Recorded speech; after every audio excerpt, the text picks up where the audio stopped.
Let's look at these questions on quadratic expressions and quadratic equations. So the first question is expand and simplify. So let's expand this quadratic equation using the distributive law or the rainbow rule. So what I'm going to do is I'm going to multiply out what I have outside the bracket with each of the terms that I have inside the bracket. So what I'm going to do is I'm going to keep the 3 and expand the binomial that I have here using the distributive law. So you can either do FOIL or you just have to make sure that you multiply each of the terms in the first bracket with both the terms in the second bracket. So let's do that. So x times x gives me x squared, and x times 5 gives me 5x, and negative 2 times x gives me negative 2x, and the last term would be negative 10. So let me write that again. Negative 3, and I have inside the bracket x squared plus 5x minus 2x plus, negative 10. And now what I'm going to do is I'm going to collect like terms. I'm going to put all the x terms together. X squared, it's just one term. So this is positive 5x, negative 2x is positive 3x, and negative 10 is just like that.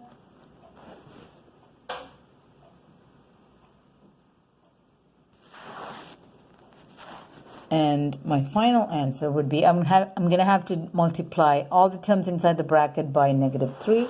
So it's negative 3x squared, negative 3 times 3 is negative 9x, plus negative times negative 30. So that would be the final answer. Negative 3x squared minus 9x plus 30. Let's do the second question, B. Now I have 3x minus 8 to the power of 2, so it's 3x minus 8 times 3x minus 8. Again, I'm going to use the rainbow rule or the distributive law. 3x times 3x is 9x squared. 3x times negative 8 is negative 24. 3x times 8 is negative 24x. And negative 8 times 3x is negative 24x again. And negative 8 times negative 8 is positive 64. Now I have to collect like terms, and let's do that now. So that's going to be 9x squared, and I have to put both the x terms together, and that's going to be negative 48x plus 64. Let's move on to the second set of questions. Let's do factor each expression fully. So I'm going to look at A. So if I have to find the factors of negative 15, so I have to find factors of negative 15 that would add up to negative 2, the middle number. So thinking about factors of negative 15 would be 3 and 5. So if I have both positive 3 and positive 5, that's going to give me positive 15, but I need negative 15. So I have to come up with factors that would give me factors of negative 15 and add up to negative 2. So negative 5 and positive 3 would add up to negative 2, and it would multiply out to negative 15. So my factors would be negative 5 and positive 3.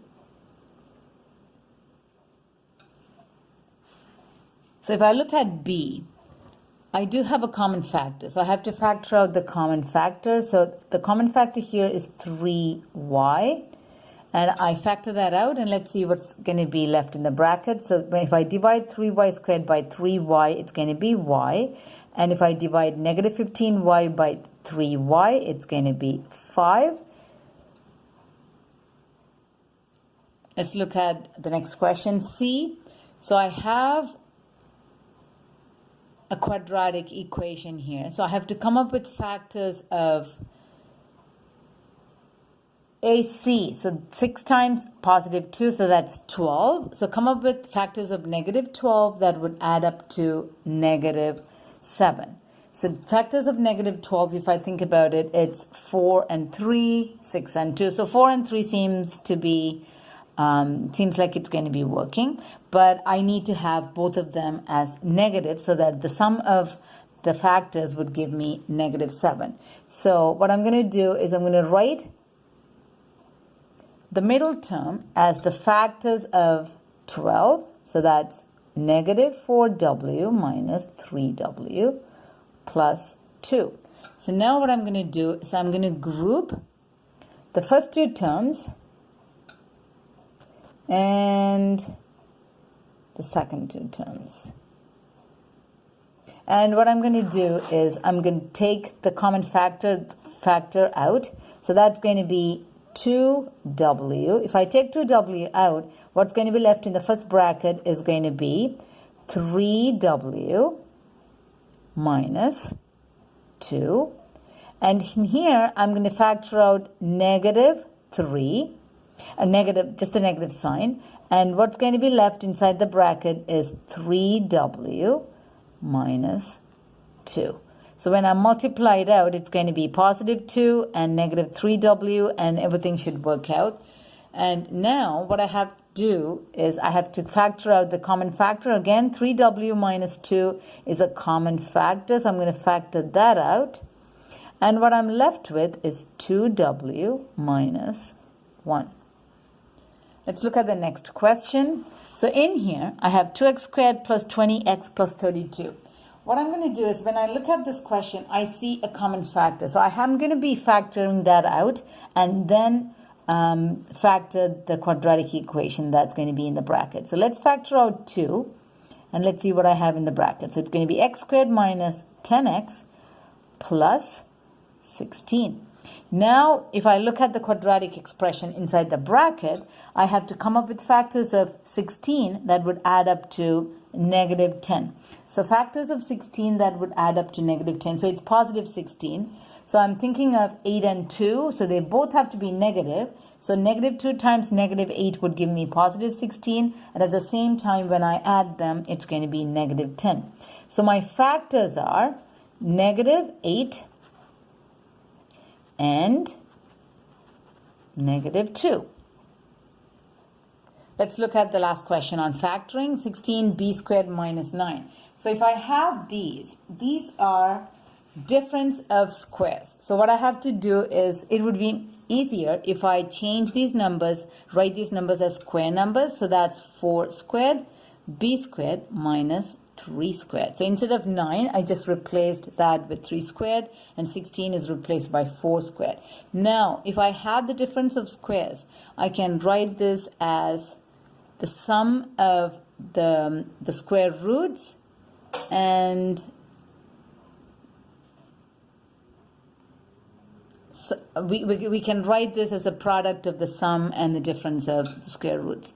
So let's write the square root of this. That's 2b minus 3 and the addition of the square roots.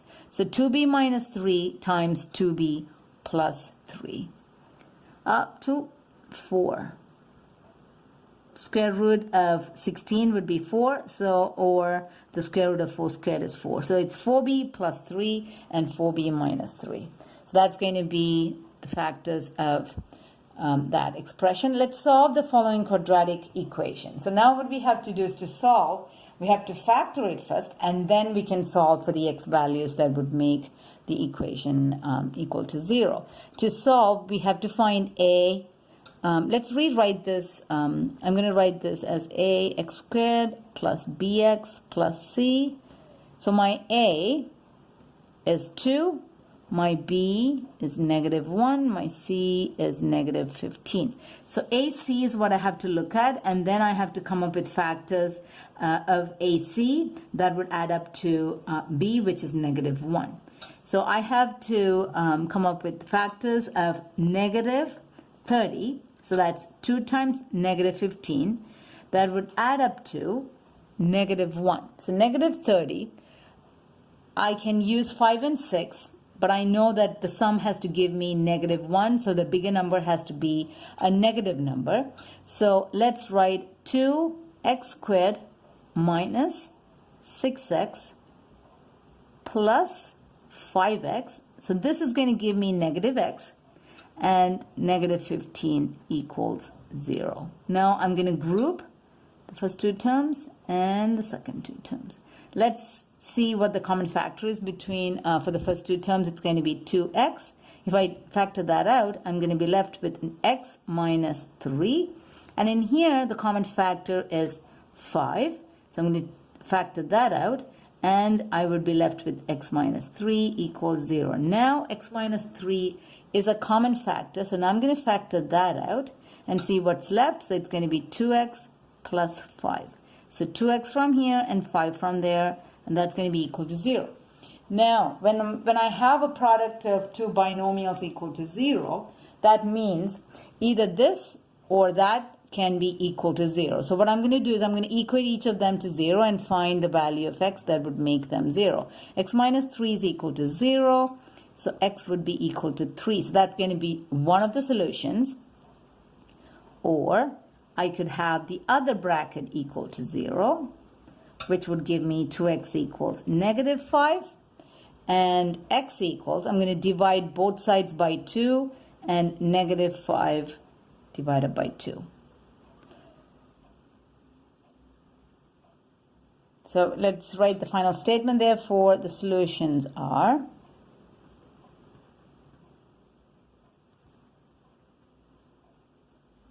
(3) and -5/2.